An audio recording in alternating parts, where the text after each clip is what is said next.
I always wake up at dawn. Not because I love early mornings. At my age, sleep is a luxury that I can never get enough of. It's just that if I don't get up first and make breakfast for the whole family, Beatrice will definitely let me know. She might forget to bring me a cup of coffee, or she might say something like, "Mom, if you want to be useful in this house, you have to at least make breakfast on time." My name is Helena Winters. I am 68 years old, and for the past 6 years, I have been living in the home of my only daughter, Beatrice, and her husband, Rory Campbell, in Annapolis. Life here is not what I imagined my old age would be like. I quietly descended the stairs, trying not to creak the third step. Rory has been meaning to fix it for 6 months, but hasn't gotten around to it. The first thing I did was turn on the coffee maker and take the eggs out of the refrigerator. Beatrice likes eggs and bacon. Rory prefers an omelet with cheese, and their children, my grandchildren, 12-year-old Parker and 10-year-old Lizzie, eat oatmeal with various toppings. I usually settle for toast and coffee when everyone finally leaves. If I have time, of course. At 7:30, Rory came down to the kitchen, already dressed in his suit, with his phone in his hands. "Good morning," I said, putting the omelet on a plate. "Yeah," he muttered, without looking up from the screen. "Where's my coffee?"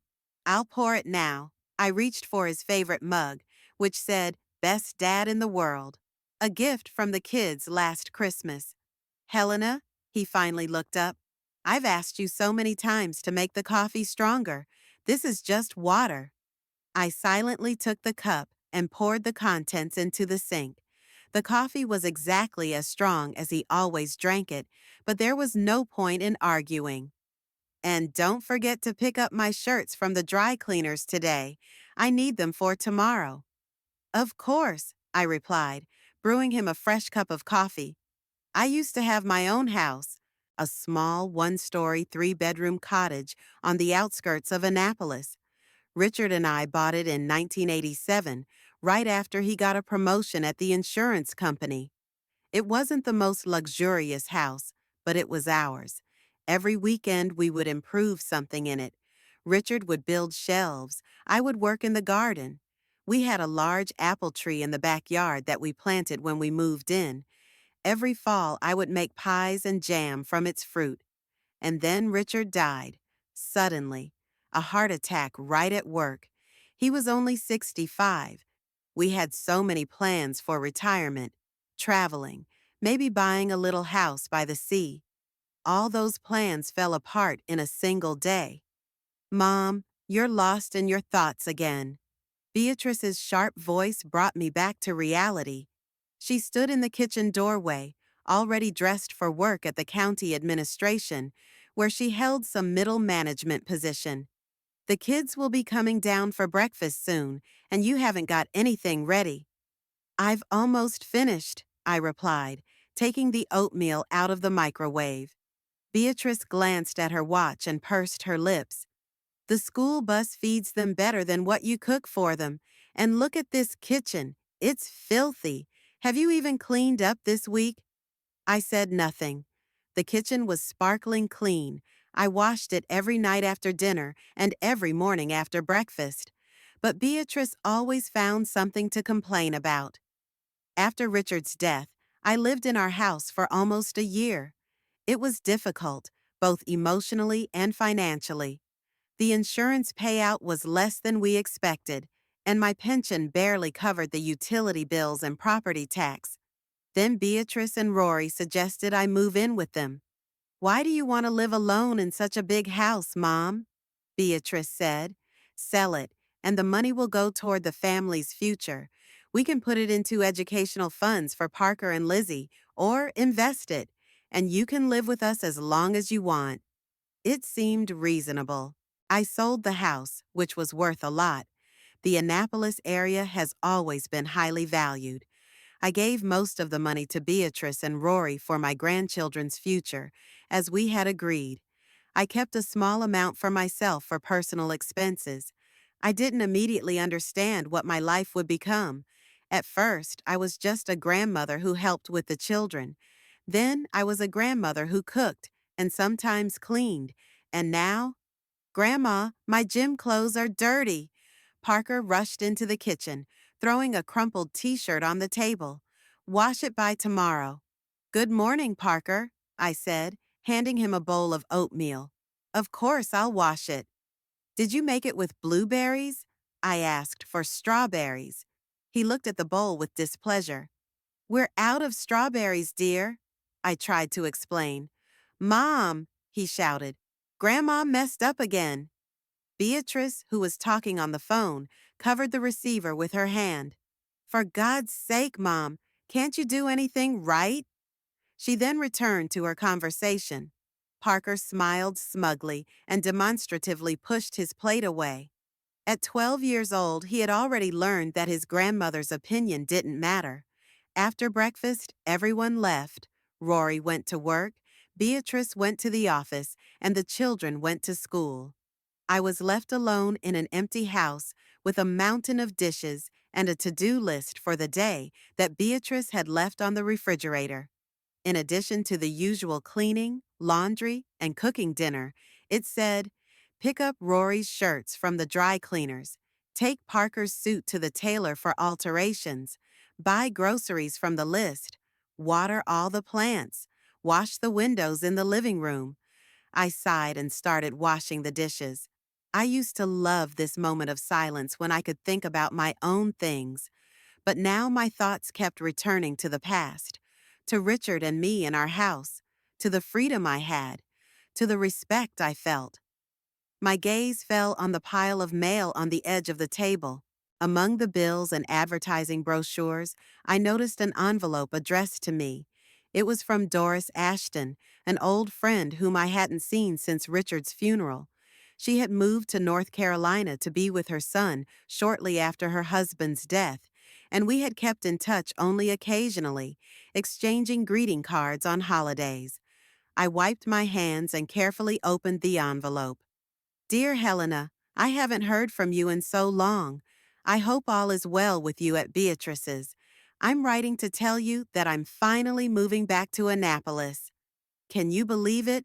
I decided I was too old to start over in a new place. I bought a small apartment near the waterfront. I've always dreamed of living closer to the water. I'm moving in 2 weeks and really hope to see you. How are you? How are your grandchildren? They must be all grown up by now. I remember how Beatrice was always such a strong personality, even as a child. I hope you all get along well under one roof. Call me when you get this letter. My new number is below. Love, Doris. I reread the letter several times. Doris had always been straightforward and independent. She was never afraid to speak her mind and live by her own rules. We had been friends since college, and she was the one who introduced me to Richard at a student party. The thought of her returning to Annapolis filled me with a strange excitement. I looked at my watch. It was almost 11, and I hadn't even started Beatrice's to-do list. But something inside me suddenly resisted. For the first time in a long time, I just sat down at the table, poured myself some fresh coffee, and picked up the phone. Doris's number was at the end of the letter. Hello? I heard a familiar voice after the third ring. Doris, it's Helena. Helena. Her voice instantly warmed. I'm so glad to hear from you. Did you get my letter? Yes, I just read it. Is it true that you're coming back? Absolutely true. North Carolina is nice, but it's not home.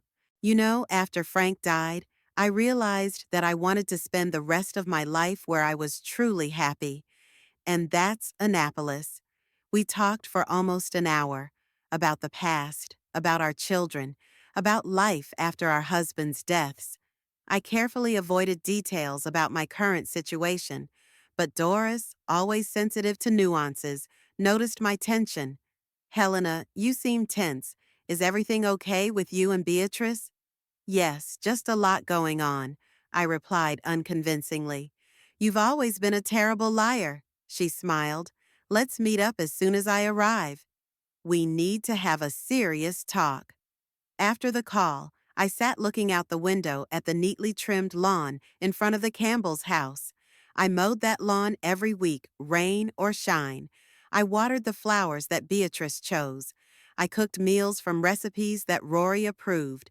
And I did the laundry for my grandchildren. I suddenly realized with striking clarity that I had become invisible in this house.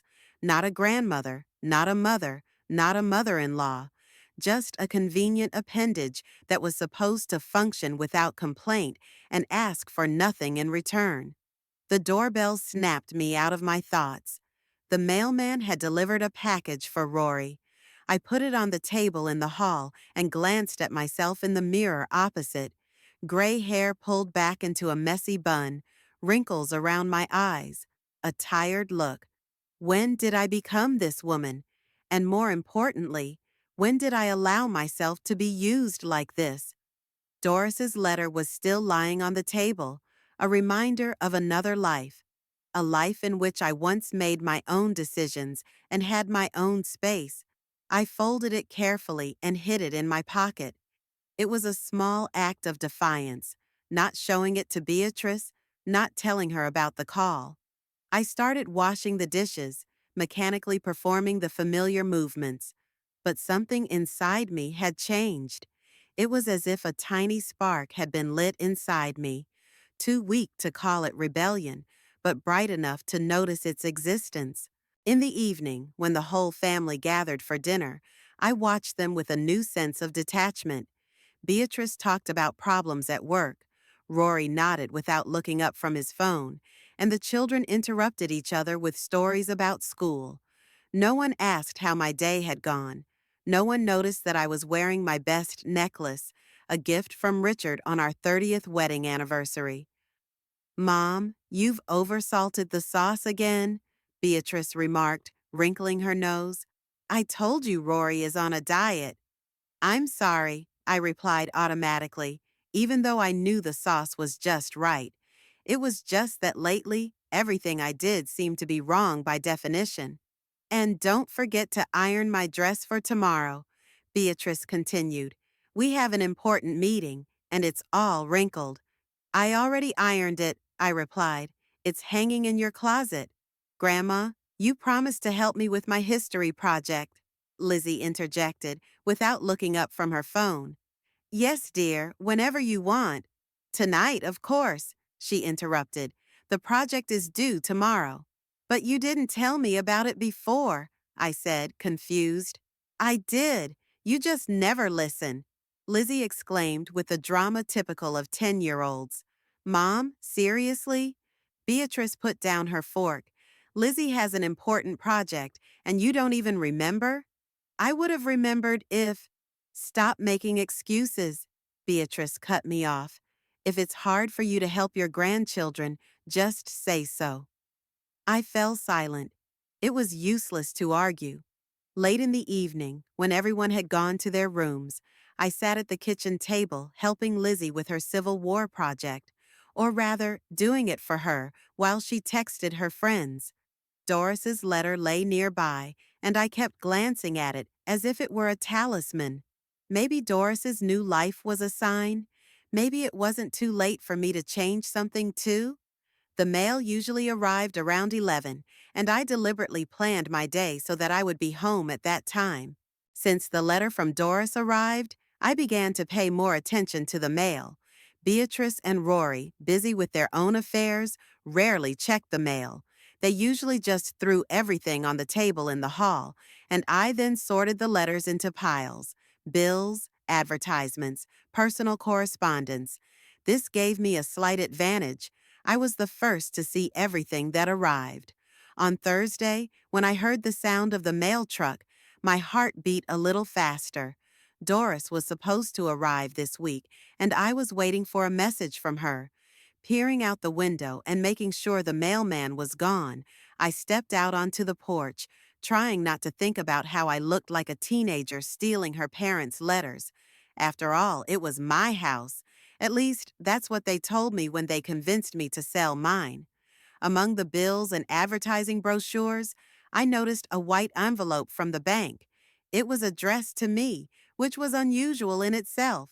All financial documents usually came in the name of Beatrice or Rory. I opened it carefully, trying not to tear the envelope so that I could seal it neatly if the contents were something the family should know about. Dear Mrs. Winters, we are informing you of a deposit into your personal account in the amount of $53,800 from the executor of Mrs. Evelyn Brooks' will. I reread that line several times, not believing my eyes. Evelyn Brooks was my great aunt, my mother's sister. We weren't particularly close. She lived on the other side of the country, in Oregon, and the last time I saw her was at Beatrice's wedding almost 20 years ago. I knew she had died last fall. Beatrice had shown me the obituary in the local newspaper, but we hadn't gone to the funeral. Too far, too expensive, and besides, I was needed here to look after the children. And now it turned out that Evelyn had left me money. A lot of money. I felt dizzy and sat down on a bench by the front door. It was a small fortune, not enough for a luxurious house, of course, but enough for a down payment or even the full purchase of a modest home. I quickly folded the letter and hid it in the pocket of my robe. I had to decide what to do next. Tell my family? I have no doubt that Beatrice and Rory would quickly find the right use for this money: an educational fund for the children, repairs to their house, a new car for Rory. This is my money, I thought with sudden determination. For the first time in a long time, I had the opportunity to do something on my own. The next day, after taking the children to school, I went to the bank. I wasn't usually allowed to drive the family car. Rory insisted that it was unsafe at my age, even though I was an excellent driver and had never been in an accident. But on Thursdays, he and Beatrice had important meetings, and I had to pick up the children, so they reluctantly trusted me with their old Ford. At the bank, I requested a statement and made sure that the money had actually been deposited. Then I opened a new account and transferred almost all the funds to it, leaving only a small amount in the old one, so as not to arouse suspicion if Beatrice suddenly decided to check my finances. I ordered a card for the new account and asked for it to be sent to the nearest bank branch for collection, rather than to my home. Mrs. Winters, the young manager who was processing the documents, asked politely, "Are you sure you don't want to add a cosigner? People your age usually prefer to have a trusted person to manage their account." I gave him a look that made him blush slightly. "Young man, I'm 68, not 98. I can manage perfectly well on my own." As I left the bank, I felt a strange sense of euphoria. For the first time in many years, I had done something just for myself, something Beatrice didn't know about. It was an almost intoxicating feeling. On the way home, I stopped at the cafe where we had agreed to meet Doris. She had arrived 2 days ago and called me right away. I hadn't seen her in almost 7 years, since Richard's funeral, and I was amazed at how little she had changed. She still had the same straight posture, short haircut with elegant gray highlights and bright lipstick. "Helena," she stood up and gave me a big hug. "God, I've missed you." We ordered coffee and pastries, and for the first half hour we just caught up. She told me about her life in North Carolina, her grandchildren, her new apartment in Annapolis. I talked about Parker and Lizzie, carefully avoiding the subject of my relationship with Beatrice and Rory. But Doris always knew how to see right through people. "Now tell me what's really going on." She put down her cup and looked intently into my eyes. "I've known you for 45 years, Helena. You look like a beaten dog, not a happy grandmother." And I told her everything. How, after Richard's death, I sold the house and gave the money to Beatrice and Rory. How I gradually turned from a mother and grandmother into a free servant. About the daily humiliations, about not having my own space, my own money, my own time. "And you put up with it?" Doris looked at me in bewilderment. "Helena, this isn't a family relationship, it's exploitation. You've always been independent. Richard would turn in his grave if he saw what this girl was doing to you. She's my daughter. I defended myself more out of habit than conviction. And where would I go? I have no home. My pension is tiny. What about that inheritance you just told me about? Doris leaned forward. Helena, it's a sign. Your aunt, whom you weren't particularly close to, suddenly left you money? Richard always said he believed in fate. Maybe he had a hand in this somehow. I smiled, imagining Richard arguing with the angels to help me. And what are you suggesting? That I run away? Start all over again at my age? Why not? Doris shrugged. I've already started. And by the way, I'm 2 years older than you. According to statistics, we still have 15 to 20 years ahead of us.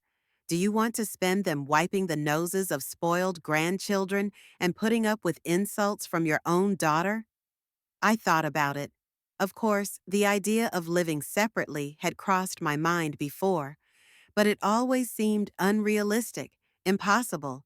Now, with the money from Aunt Evelyn, I don't know, Doris. It seems so wrong to betray my family.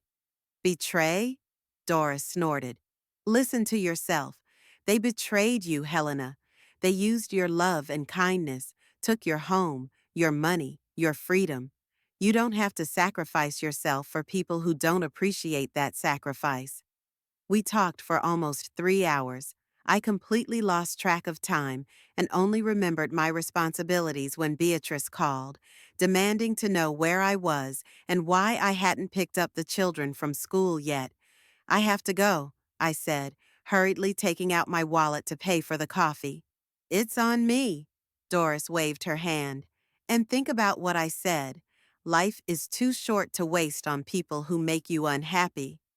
On the way to school, I thought about our conversation. Doris's words touched something deep inside me, a sense of self-worth that I had long buried under layers of maternal love and family duty. Maybe she was right. Maybe it was time to think about myself. That evening, after putting the kids to bed and cleaning up the kitchen after dinner, I opened my laptop, an old MacBook that Beatrice had given me when she bought herself a new one. I rarely used it, mainly to check my email and sometimes to look up recipes. But today, I resolutely typed Annapolis waterfront real estate into the search bar. Dozens of listings appeared on the screen, from luxurious mansions with private docks to modest studio apartments in apartment buildings. I filtered the results by price, trying to be realistic. I didn't have enough money for anything fancy, but maybe a small cottage or apartment with a view of the water. What are you doing, Mom? Beatrice's voice behind me made me jump. I hastily closed the browser, feeling like a teenager caught watching pornography. Just checking my email, I lied, surprised at my own resourcefulness. At this hour? She looked skeptically at her watch. It's almost 11. Don't you think that's a bit late for someone your age? I'm not tired, I replied, trying to sound calm. Besides, I don't have to get up early tomorrow. The kids have the day off. Did you forget? Beatrice rolled her eyes. Tomorrow is Saturday. Parker has soccer practice at 8 in the morning, and Lizzie has ballet at 9. You'll have to drive them both because Rory and I have a business brunch with his boss. But you didn't say anything. I told you on Monday, she snapped. If you're starting to forget things like that at your age, maybe we should think about your health. I knew she hadn't said anything like that. It was her usual tactic, accusing me of being forgetful, making me doubt my own memory. In the past, I would have started apologizing, but today, something inside me resisted. Of course I'll take them, I said calmly. Good night, Beatrice. She looked at me in surprise. Usually our conversations ended with my apologies or her lectures, but then she just shrugged and left the room. For the next 2 weeks, I lived a double life. During the day, I was the same obedient mother and grandmother, cooking, cleaning, driving the children around, doing Beatrice and Rory's errands. But in my free time, When no one was home, or late at night, I planned my escape. I started saving money from my pension, which was left to me for pocket money, small amounts that wouldn't arouse suspicion. I made an appointment with a lawyer, an elderly man recommended by Doris. He listened to my story without judgment and gave me some practical advice on how to protect my finances and rights. "The most important thing is your documents, Mrs. Winters," he said, wiping his glasses. "Make sure you have access to your birth certificate, insurance, and medical records, and don't sign any power of attorney, even if it's for your own daughter." Doris actively helped me in my search for housing.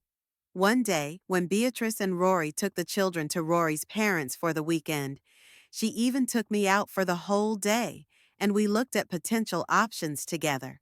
I especially remember a small cottage in the Eastport area. 2 rooms, with a tiny garden and a view of the bay from the porch. "It would be perfect for you," Doris insisted.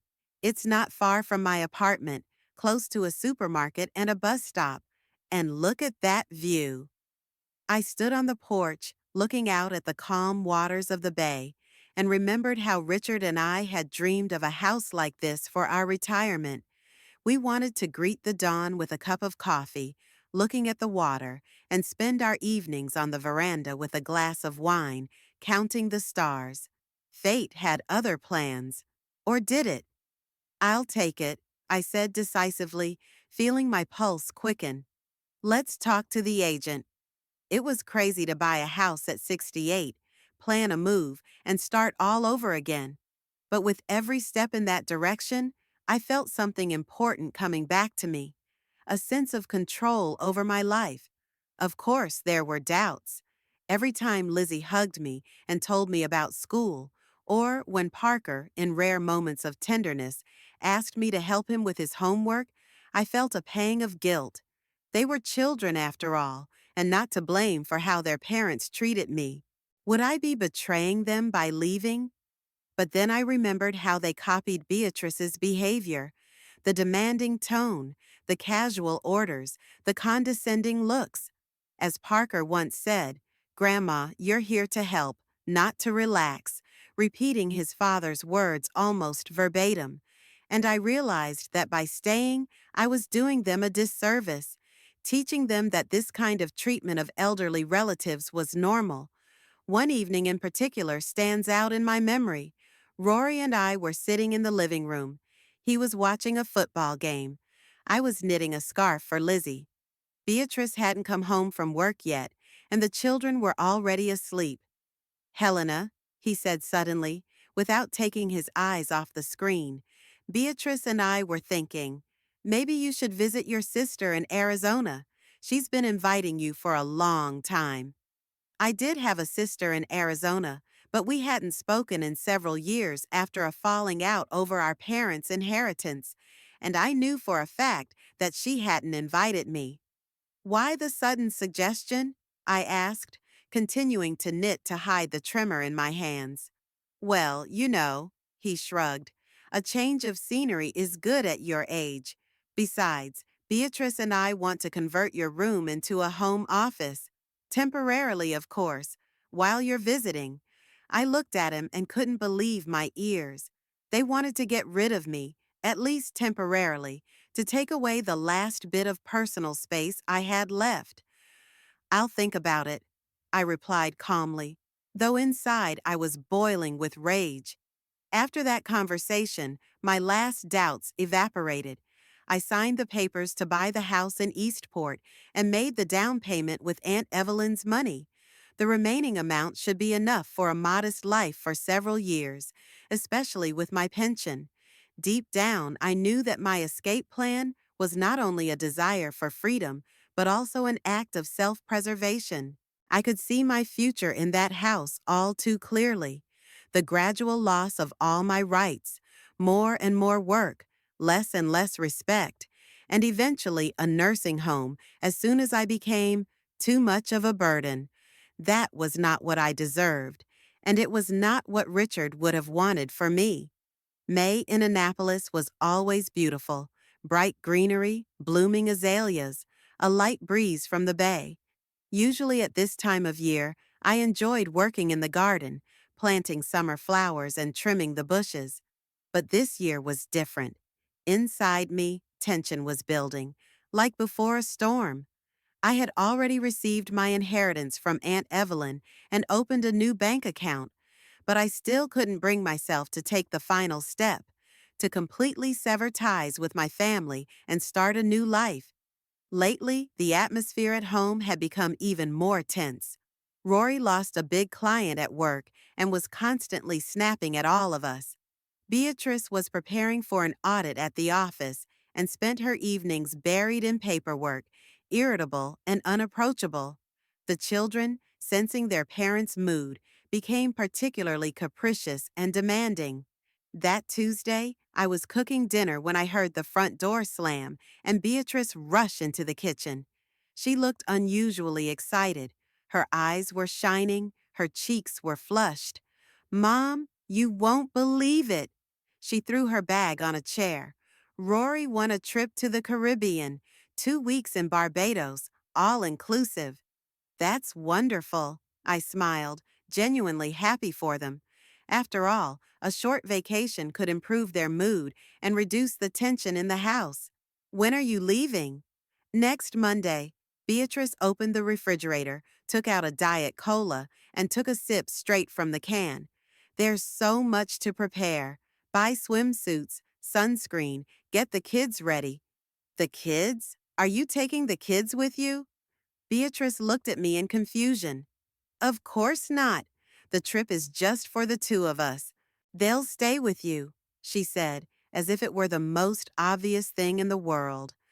"But," I tried to make sense of the situation. 2 weeks? You're going away for 2 weeks and leaving the kids with me? What about school, their classes, their training?" "Mom," she said irritably, "don't exaggerate. You spend all your time with them anyway. Just do the same thing you usually do. Their schedule is on the fridge, and I'll leave money for food and other expenses." "Beatrice," I took a deep breath, trying to stay calm. "I don't mind looking after my grandchildren, but 2 weeks is a long time. We should have discussed this." "What is there to discuss?" She shrugged. "You live here for free. We provide you with everything you need. Can't you do this little thing for us?" "A little thing? 2 weeks of full responsibility for two children, no days off, no breaks, no help, and that's a little thing." I felt anger boiling up inside me, but I held back. Now was not the time for confrontation. "Of course I'll watch them," I finally said. "But I have one request.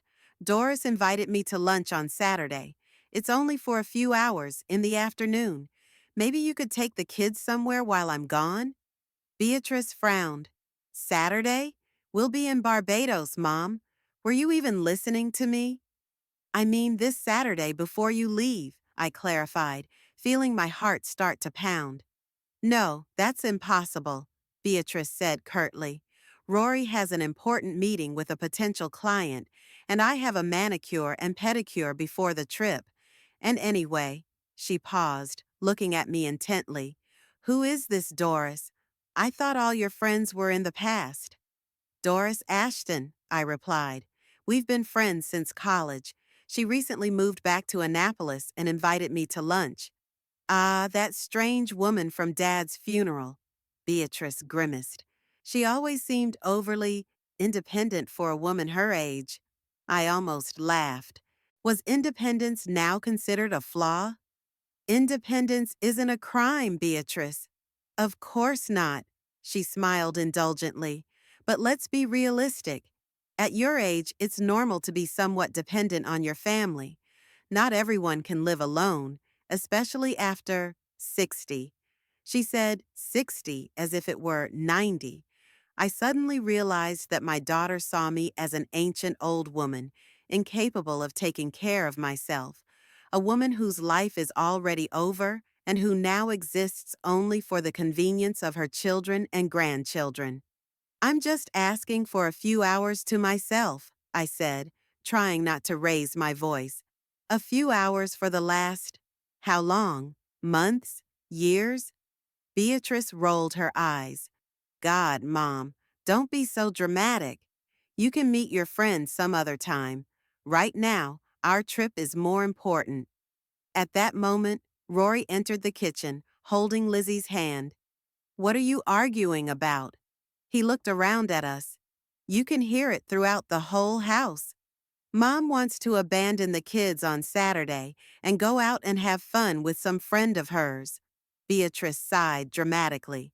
I don't want to abandon them, I protested. I'm just asking for a few hours to myself. In the 6 years I've lived here, I've never taken a day off. A day off? Rory smirked. From what? From living in our house? From spending time with your grandchildren? Is that considered work now? No, but Grandma doesn't want to be with us?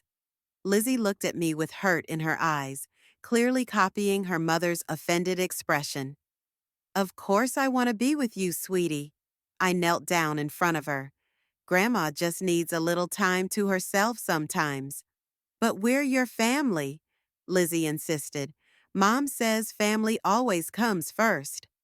I looked at Beatrice, who stood with her arms crossed over her chest and a triumphant smile on her face. She used her own daughter to manipulate me, and she didn't even hide it. I slowly got up, feeling my knees ache, and turned to the stove. The sauce had already started to burn, and I stirred it mechanically, trying to collect my thoughts. Helena, Rory's voice softened, let's be realistic. You live with us. We take care of you. It's only natural that you help with the children and the house in return. It's a fair exchange. A fair exchange. I remembered how I sold my house for $260,000 and gave almost all the money to them. How I did the laundry, cooked, cleaned, picked up the children from school, helped with homework, planned holidays, did the shopping, all without a single day off, without vacation, without gratitude. And they called that a fair exchange? You're right, Beatrice, I finally said, surprised at how calm my voice sounded. Your trip is more important. I'll look after the children, don't worry. She nodded with satisfaction, as if she had never doubted my surrender. That's great.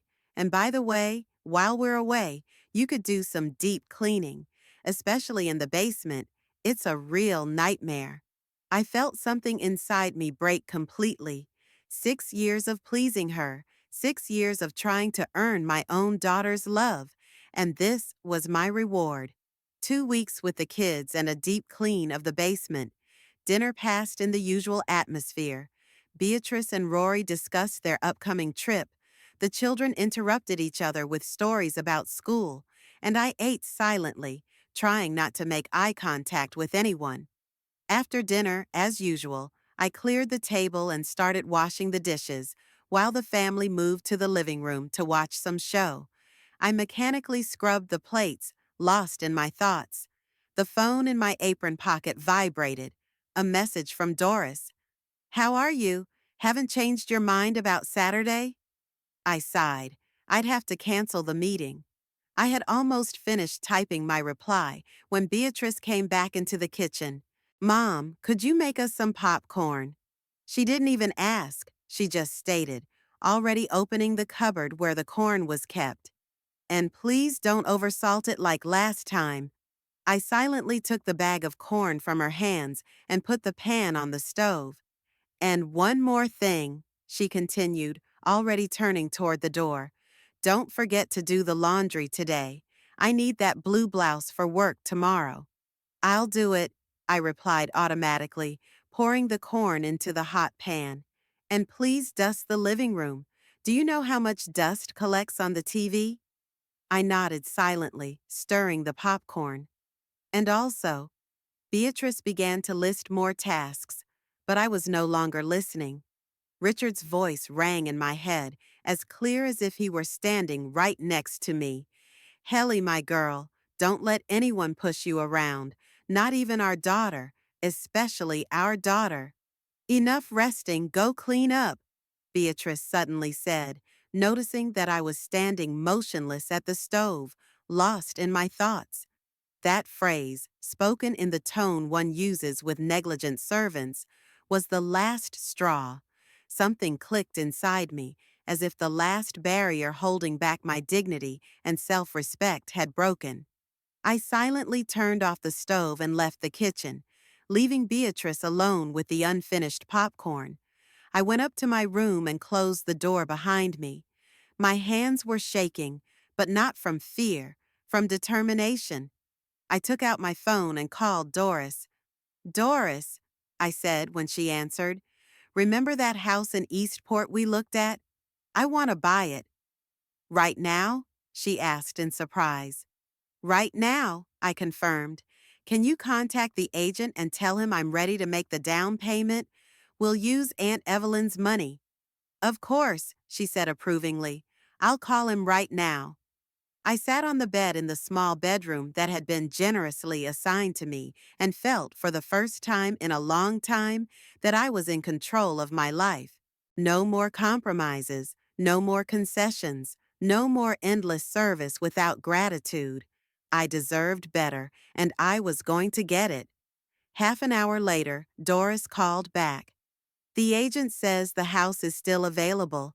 He can meet with us tomorrow to discuss the details and show us a few more options if you like." "Great," I said. "I'll find a way to get out of the house."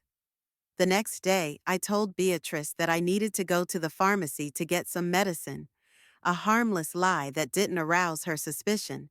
Instead, I met with Doris and the real estate agent. The house was just as I remembered it, a small one-story cottage with white walls and blue shutters, a small garden, and a porch overlooking the bay. It wasn't luxurious, but it was cozy, and most importantly, it was mine. The agent showed us two other options, but I had already made my choice. "I'll take this one," I said, looking at the calm waters of the bay from the porch. "How long will it take to complete the paperwork?"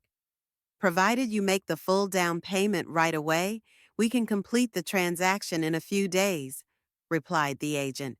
"By Monday at the latest." By Monday. That was when Beatrice and Rory were scheduled to fly to Barbados. The perfect moment to start a new life. I made the deposit, signed the preliminary documents, and returned home feeling like I had finally done something just for myself. The next morning, I called the real estate agency and confirmed my move date, 5 days later, on Monday. The next 5 days passed in a strange atmosphere of tense truce. After our argument, Beatrice and Rory hardly spoke to me, communicating only when necessary. They were probably worried that I might refuse to babysit while they were away. The children, sensing the tension, were quiet and confused. Once I found Lizzie crying in her room. "What's wrong, sweetie?" I sat down next to her on the bed, which was decorated with pink heart-shaped pillows. "Mom and Dad are fighting all the time," she sniffed, not looking up at me. "They're just nervous about the trip," I reassured her, even though I knew that wasn't the reason. "Everything will be fine when they get back." I didn't tell her that I wouldn't be here when they returned. That would have been too cruel. Let them find out from their parents when they discover my escape. On Thursday, I met with a lawyer, an elderly man named Edward Holland, who had been recommended by Doris. To get out of the house, I lied to Beatrice, saying I was going to the library to return some books. She showed no interest, busy as she was shopping for the upcoming trip. Mr. Holland listened to my story without judgment and gave me some practical advice on how to protect my finances and rights. "The most important thing is your documents, Mrs. Winters," he said, cleaning his glasses. "Make sure you have access to your birth certificate, insurance, and medical records. And don't sign any powers of attorney, even if it's for your own daughter." We discussed my pension, insurance, and bank accounts. He advised me to change the beneficiaries on my insurance policies and will. Until now, Beatrice had been named as the primary heir. "It's not that I don't want to leave her anything," I hastily explained. "It's just that now that I have property—" "You don't need to justify yourself, Mrs. Winters." he gently interrupted me. It is your right to dispose of your assets as you see fit. If your daughter treated you disrespectfully, it's natural that you would want to reconsider your financial decisions. After talking to the lawyer, I felt more confident.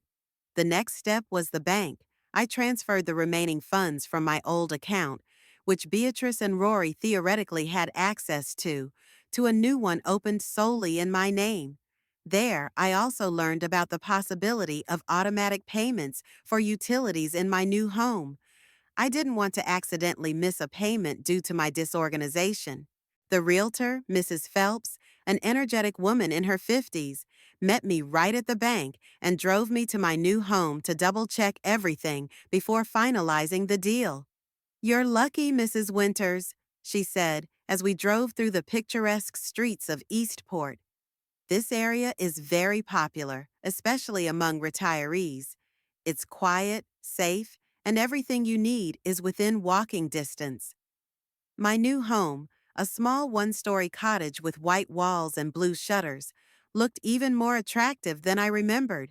A small, well-kept garden in front of the house, a veranda overlooking the bay, bright rooms with large windows.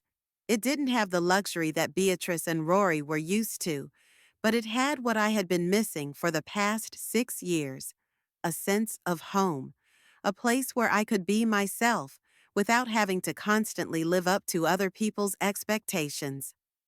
"How do you like the kitchen layout?"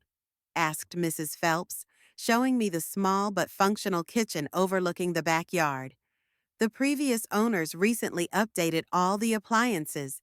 "Perfect," I replied, running my hand over the smooth surface of the countertop. "I'll be able to cook for myself here, just for myself." We walked around the entire house, and I made notes about what I would need to buy first: curtains for the bedroom, new towels for the bathroom, some kitchen utensils. The previous owners had left the main furniture, a bed, a sofa, and a dining table, which made my move much easier. "When do you plan to move in?" Mrs. Phelps asked when we finished the tour. "On Monday," I replied, "after my daughter and son-in-law fly to Barbados." "Of course," she said, handing me a set of keys. "The house is yours, Mrs. Winters. You can come any time." I clutched the cool metal in my palm, feeling tears welling up in my eyes. The keys to my own home, a symbol of freedom I had almost forgotten. When I returned to Beatrice, I found that no one was home. There was a note on the refrigerator. "Took the kids to pick out swimsuits. We'll be back for dinner." I used this time to hide the keys to my new home and continue preparing for my departure. The first thing I did was make a list of all the valuable items I wanted to take with me. In 6 years of living in Beatrice's house, I hadn't accumulated much. My wardrobe was modest, and I had almost no personal trinkets. But there were things I cherished especially: photo albums with Richard, our wedding rings, some jewelry he had given me, letters we had written to each other in our youth. I carefully took these treasures out of drawers and boxes, checking to make sure they were intact. I hadn't seen some of them in years. In the hustle and bustle of everyday life, there was no time for sentimental memories. Now, as I sorted through the yellowed photographs and tarnished jewelry, I felt a part of my identity that I had almost lost returning to me. It was as if I was getting to know myself again, the Helena who existed before she became simply Beatrice's mom or Parker and Lizzie's grandmother. The next step was the documents. I took an old leather folder out of the closet where I kept important papers. Here was my birth certificate, my marriage certificate with Richard, his death certificate, insurance policies, and my retirement papers. I looked through everything carefully, making sure I hadn't missed anything. I found the contract for the sale of Richard and my house, signed 6 years ago. Looking at the amount of the transaction, $260,000, I felt a pang of regret. If I had been more firm back then, if I hadn't given in to Beatrice and Rory's persuasion, perhaps my life would have turned out differently. But what was the point of regretting the past? Now I needed to focus on the future. I took out a notebook and began to write a list of things to do before leaving. Most of my clothes could wait. I planned to come back for them later, when I was sure that Beatrice and Rory had really left. The most important things, my personal belongings, documents, and jewelry, I would pack in a suitcase and take with me first. I turned to another page in my notebook and started what I would later call my financial diary. At the top of the page, I wrote, "The real cost of my stay at Beatrice and Rory Campbell's house." Below, I began to list everything I had invested in their family over the years. Money from the sale of the house, $260,000, minus $20,000 that I kept for myself, $240,000. Monthly payments from my pension, approximately $1,000 a month, for food and household needs, x 60 months, $60,000. The cost of my services, if evaluated at market prices. Housekeeper, $20 hour X, 4 hours. Day X, 7 days. Week X, 250 weeks. $140,000. Nanny, $15 hour X, 6 hours. Day X, 5 days. Week X, 250 weeks. $112,500. Cook, $25 hour X, 3 hours. Day X, 7 days. Week X, 250 weeks. $131,250. Gardener, driver, tutor, approximately $50,000 for the entire period. I leaned back in my chair, looking at the impressive sum, over $600,000. Even if my calculations were exaggerated, even if I divided that amount in half, it was still a small fortune, and I gave it all to my daughter and her family. For free. And what did I get in return? I continued my notes. A small room with no personal space, meals at a shared table, the opportunity to see my grandchildren grow up, constant reproaches, disrespect, being treated like a servant. I closed the notebook and hid it under the mattress. These calculations were not an attempt to take revenge or make Beatrice and Rory feel guilty. Rather, it was an exercise for myself to see clearly how unfair our relationship was, to back up my decision with numbers and facts that couldn't be denied. In the evening, when everyone came home, I made dinner as usual, roast meat with vegetables, which Rory loved. No one noticed the changes in me. No one guessed my plans. Beatrice was too busy talking about the trip. Rory was watching the sports channel, and the children were showing off their new swimsuits.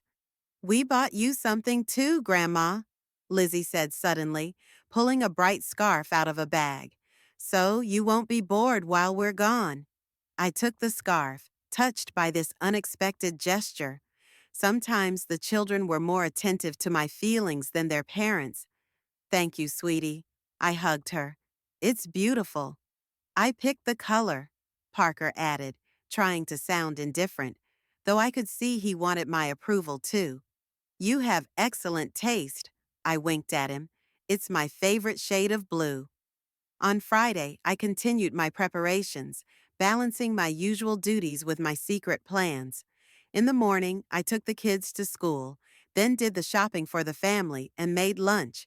After lunch, when Beatrice and Rory were at work and the kids were at their extracurricular activities, I secretly packed a suitcase with the most necessary things and hid it in the far corner of the closet. In the evening, Rory asked me to help him pack his suitcases for the trip.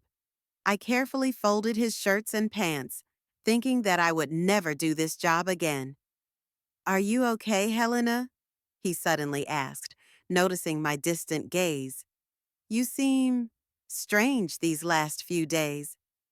"Everything's fine," I smiled, trying to look natural. "I'm just a little worried about how I'll manage with the kids." "You've always done a great job," he patted me on the shoulder. "Besides, it's only for 2 weeks. We'll be back before you have time to miss us." "You have no idea how much I'll miss you," I thought, but aloud I said, "Of course, Rory, 2 weeks will fly by." On Saturday, 2 days before their departure, I told Beatrice that I was going to lunch at Doris's. To my surprise, she didn't object. "Just don't be late," she called after me. "We need your help packing for the trip." Instead of having lunch with Doris, I went to my new home.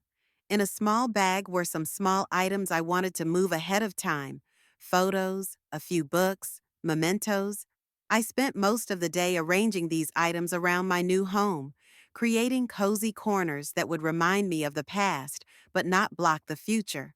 A photo with Richard on the bedside table, his favorite books on the shelf in the living room, our wedding photo in a silver frame on the mantelpiece. Doris joined me in the evening, bringing a bottle of champagne and 2 boxes of pizza.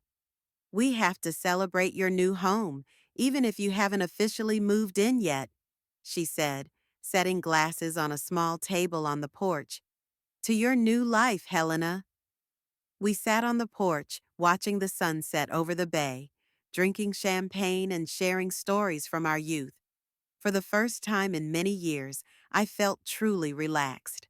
I didn't have to worry about dinner not being ready on time, the kids not doing their homework, or Rory being unhappy with the ironing of his shirts. Here, I was just Helena, a woman with her own history, her own dreams, her own life. "You still haven't changed your mind?" Doris asked as we finished the second bottle. "You're sure?" I looked at the dark water of the bay, the lights of the boats twinkling in the distance, the starry sky above my head. "No," I replied. "I'm absolutely sure.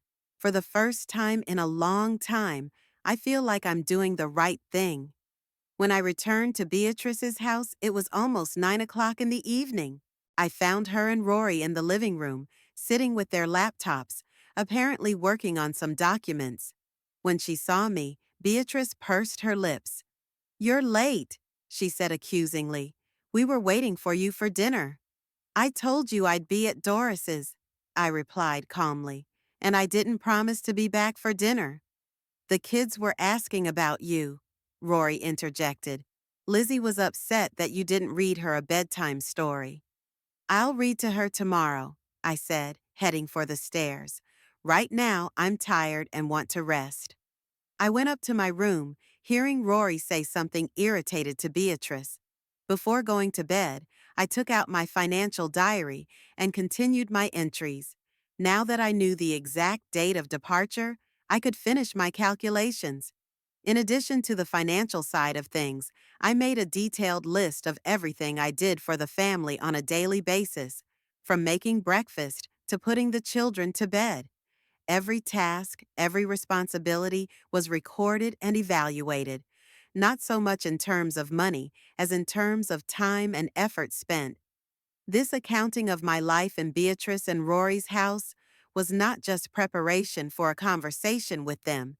It was a way to convince myself that I wasn't ungrateful, that I wasn't betraying the family by leaving, that I had every right to my own life after so many years of serving others. I closed the notebook and hid it in the suitcase I had prepared for my last day. All that remained was to make a few more important phone calls, gather the rest of my personal belongings, and prepare myself mentally for the final confrontation. A new life lay ahead, and I was ready for it. On Sunday, the day before Beatrice and Rory left, I spent more time with the children than usual.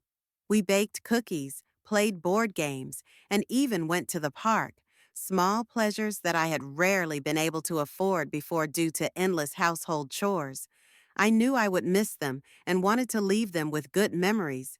In the evening, I helped Beatrice and Rory with the final preparations for the trip, carefully maintaining the appearance of normality.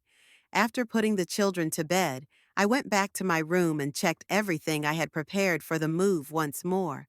A bus ticket to Eastport for early Monday morning. I chose a time when everyone would still be asleep. A suitcase with the essentials. A financial report for Beatrice and Rory. Separate letters for the children explaining my departure in language they could understand. I went to bed with a strange sense of calm. Tomorrow, a new chapter in my life would begin. A chapter in which I would be the main character, not a secondary one. I woke up an hour before dawn. Old habits die hard. For so many years, I had been the first to get up to make breakfast for the whole family. But today was different. Today was the day of my liberation. The stars were still twinkling outside the window when I quietly went down to the kitchen. The house was asleep. Beatrice and Rory had stayed up late the night before discussing their trip. I could hear their excited voices from behind the bedroom door. They talked about beaches, excursions, restaurants, and made plans for their vacation, completely unaware that I was also preparing for my own journey. The kitchen greeted me with its usual cleanliness. I always left it spotless before going to bed. I took eggs out of the refrigerator, bacon, bread for toast, oranges for fresh juice. I cooked automatically, as I had done thousands of times before. Eggs for Beatrice, omelet for Rory, oatmeal for the children. Toast, bacon, sliced fruit. I set the table, plates, cutlery, napkins, all perfectly arranged. Then I took a pre-prepared envelope out of the pocket of my dressing gown. Inside was a piece of paper with the address of my new home, not for Beatrice and Rory, but for the children if they wanted to visit me. I wasn't cutting my daughter and son-in-law out of my life completely, but now any meetings with them would be on my terms. Next to the envelope, I placed a folder. It was an ordinary blue document folder that I had bought at a stationery store. On the cover, in my neat handwriting, was written, Financial Report, Helena Winters, 2019-2025. Inside were bank statements showing the transfer of money from the sale of my house to Beatrice's account 6 years ago, copies of my pension statements showing how much money I gave to family needs each month, a detailed calculation of the hours I spent on housework, childcare, cooking, gardening, all with a market valuation of these services. The total came to $632,843.50. At the end of the document, I wrote a short cover letter. Dear Beatrice and Rory, this is not a bill to be paid. It is simply information for your consideration. During my 6 years living in your home, I have contributed to the family an amount equivalent to the sum indicated, in the form of money, time, and labor. I am not asking for this money back. I just want you to realize the real cost of my free room and board, which you so often reminded me about. I do not hate you. You are my family, and I will always love you. But love should not mean self-denial and loss of self-respect. I will be happy to see you and the children at my new home if you decide to visit me. But now our relationship will be based on mutual respect. Have a nice vacation in Barbados. Helena. I reread the letter several times, making sure the tone wasn't too harsh or accusatory. I didn't want revenge, just clarity. I wanted them to understand that I wasn't leaving out of capricious resentment, but after many years of careful consideration. After finishing breakfast and the paperwork, I went back up to my room to pack the last few things. I had already moved most of my personal belongings to my new home. Photos, jewelry, important documents. All that was left was to pack my clothes and toiletries. I methodically folded my things into a suitcase, thinking about how little I really owned. A few dresses, skirts, blouses, 2 coats. Most of the things were old, bought when Richard was still alive. During my years with Beatrice, I rarely bought anything new for myself. Money always found a more important use. Closing the suitcase, I sat down on the bed and looked around the room that had been my refuge for the past 6 years for the last time. Small but cozy, with a view of the backyard. This room had once been a guest bedroom, then Rory's study, then a playroom for the children. They had generously given it to me when I moved in, but never stopped hinting that it could be used more productively. On the bedside table was a photo of Richard, one of the few things I always kept with me. He was smiling at the camera, standing against the backdrop of the ocean. We were vacationing in Florida at the time, a year before his death. He looked so healthy, so full of life. Who could have known that a heart attack would cut his life short so suddenly? Am I doing the right thing, Rich? I whispered, looking at the photo. Would you approve? I could almost hear his answer, his deep, slightly hoarse voice. Helly, my girl, you've lived for others for too long. It's time to live for yourself. I took the photo, wrapped it carefully in my scarf, and put it in my purse. I didn't want to risk leaving it in the suitcase I planned to send later. Some things are too precious to entrust to someone else. It was around 6 in the morning when I went down to the kitchen, fully dressed, with my purse over my shoulder and a small suitcase. The family usually woke up around 7, but today, on the day of their departure for Barbados, they would probably get up earlier. They had to catch a morning flight. I made myself some tea and sat down at the kitchen table, looking at the neatly served breakfast I had prepared. The last breakfast I would make for them. Strangely, I felt neither sadness nor nostalgia, only relief and a quiet anticipation of a new life. I had one more important thing to do before leaving. I took Beatrice's laptop, which she had left on the kitchen table, and opened the browser. I logged into my online banking and changed the passwords for all my accounts. Then I sent an email to the insurance company requesting a change of beneficiaries on my policies. I no longer wanted Beatrice to automatically receive everything in the event of my death. I also revoked all the powers of attorney I had once given her. Once I was done with the financial stuff, I closed my laptop and left it right where it was. I glanced at the clock, 6:30 a.m. They would be waking up soon.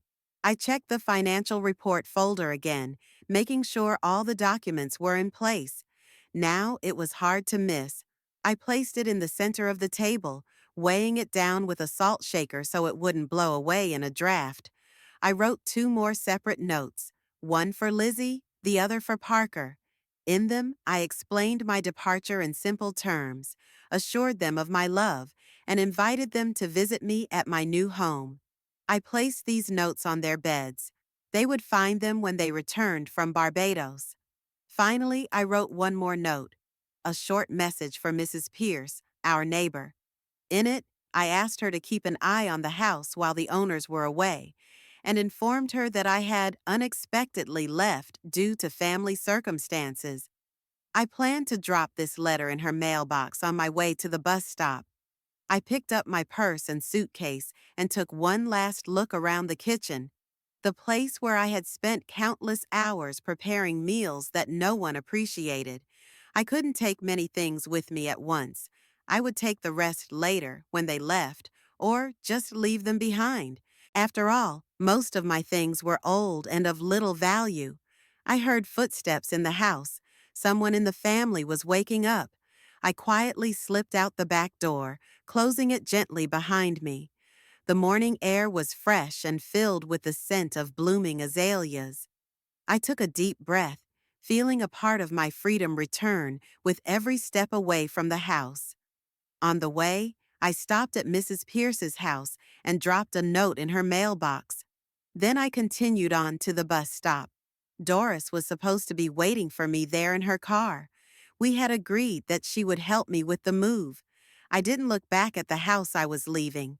There was no point in looking back at the past when, for the first time in a long time, the future seemed so promising. Ahead of me lay my own home, small, modest, but mine. A place where I could be myself without having to constantly live up to other people's expectations. Doris was already waiting for me at the bus stop, sitting behind the wheel of her old Volvo. When she saw me, she smiled broadly and waved. "So, are you ready for a new life?" she asked when I got into the car. "More than ready," I replied, feeling the tension of the last few days finally melt away. "Then let's go home," Doris said, starting the engine. Home. What a wonderfully warm word.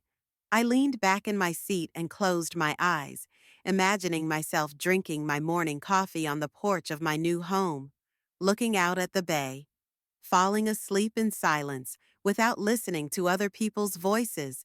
How I would learn to live for myself again, not for others. We drove onto the highway leading to Eastport. The rising sun painted the sky in soft shades of pink and gold.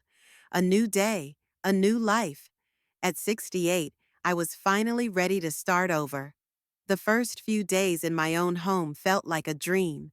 I woke up in the morning in an unfamiliar room, surrounded by an unfamiliar silence, and for a few moments I couldn't figure out where I was. Then it dawned on me. This is my home, my own. No one would knock on the door demanding breakfast. No one would criticize my choice of activities for the day. No one would force me to do anything against my will.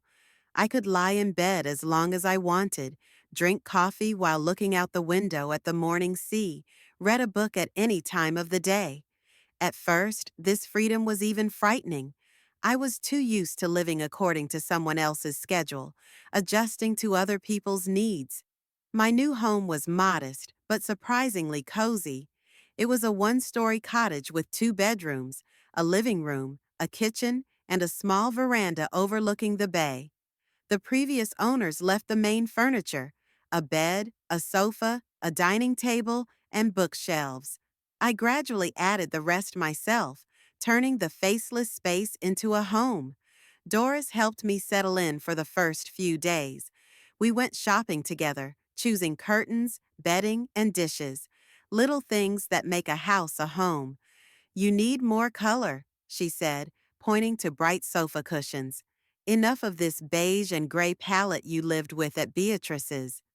I agreed, although it was unusual for me to choose. At my daughter's house, she made all the decisions, from the color of the walls to the pattern on the napkins.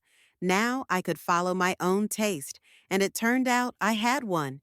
On my fourth day in the new house, I met my neighbors, the Jacksons, an elderly couple who lived across the street. Martin and Eleanor, both in their 70s, were friendly and sociable people who invited me over for tea. "We noticed that there's a new tenant in the Thompson house," Eleanor said as she poured tea into elegant porcelain cups. "We're glad to see that it won't be empty." "I bought it recently," I replied. "I moved here from Annapolis." "Alone?" Martin's voice sounded more curious than judgmental. "Yes," I nodded. "My children are grown, and my husband passed away a few years ago. It's time to live for myself." They didn't ask any more questions, for which I was grateful. Instead, Eleanor told me about the local community, the book club that met once a week at the library, the charity lunches for veterans that she and Martin organized every month, the gardening club that many Eastport residents belong to. "You should join us," she insisted. "We always welcome new faces." "Maybe," I replied evasively. The thought of meeting new people was both frightening and appealing. The next day, Eleanor brought me a homemade pie and a list of events for the coming week. Among them was a book club meeting to discuss Kazuo Ishiguro's novel Never Let Me Go, a book I had wanted to read for a long time. "Even if you don't have time to read the book, just come and meet us," she suggested. I promised to think about it, and to my surprise, I actually decided to go. That same day, I ordered the book from a local bookstore and spent the weekend reading on the porch overlooking the bay. It was an unusual feeling, reading not in bits and pieces between household chores, but completely immersed in the story. By the evening of my departure, my phone was ringing off the hook with calls from Beatrice and Rory. I didn't answer. I wasn't ready to talk. I imagined their shock when they woke up and found that I had disappeared, leaving only breakfast and a folder with a financial report. They must have been panicking. Their plane was leaving in a few hours, and the children were left unattended. By evening, I received a message from Beatrice. "Mom, what have you done? We didn't fly because of you. How could you be so irresponsible?" Others followed, ranging from pleas to threats. Please come back. We can discuss everything like adults. If you don't come back, we'll have to go to the police. What will we tell the children? That their grandmother just abandoned them? I didn't respond. I knew that any dialogue now would turn into manipulation. They needed time to realize the reality. I was really gone, and it wasn't a momentary whim, but a deliberate decision. The next day, Mrs. Pierce called. Mrs. Winters, your daughter is desperate. They didn't fly to Barbados. The children are crying. No one understands what's going on. Are you okay? Yes, Mrs. Pierce, I'm fine, I replied. I've moved into my own house. I left a detailed letter. Yes, they showed me the folder, she said, sounding embarrassed. It's quite unexpected, but I understand you, I really do. My mother did something similar at your age. We were shocked at first, but then we realized that she had every right to her own life. This conversation strangely gave me confidence. I was not alone in my desire for independence. Other women had walked this path before me. On the third day, I finally answered Rory's call. Helena, what you did was dishonorable, he began without greeting me, leaving without warning, leaving only some absurd complaint. We lost money on tickets. The children are upset. Beatrice is beside herself. I left a detailed letter, I replied calmly, and separate notes for the children. Yes, we found them, he said, irritation creeping into his voice. This financial report of yours, what is it anyway? Are you trying to bill us for staying in our own home?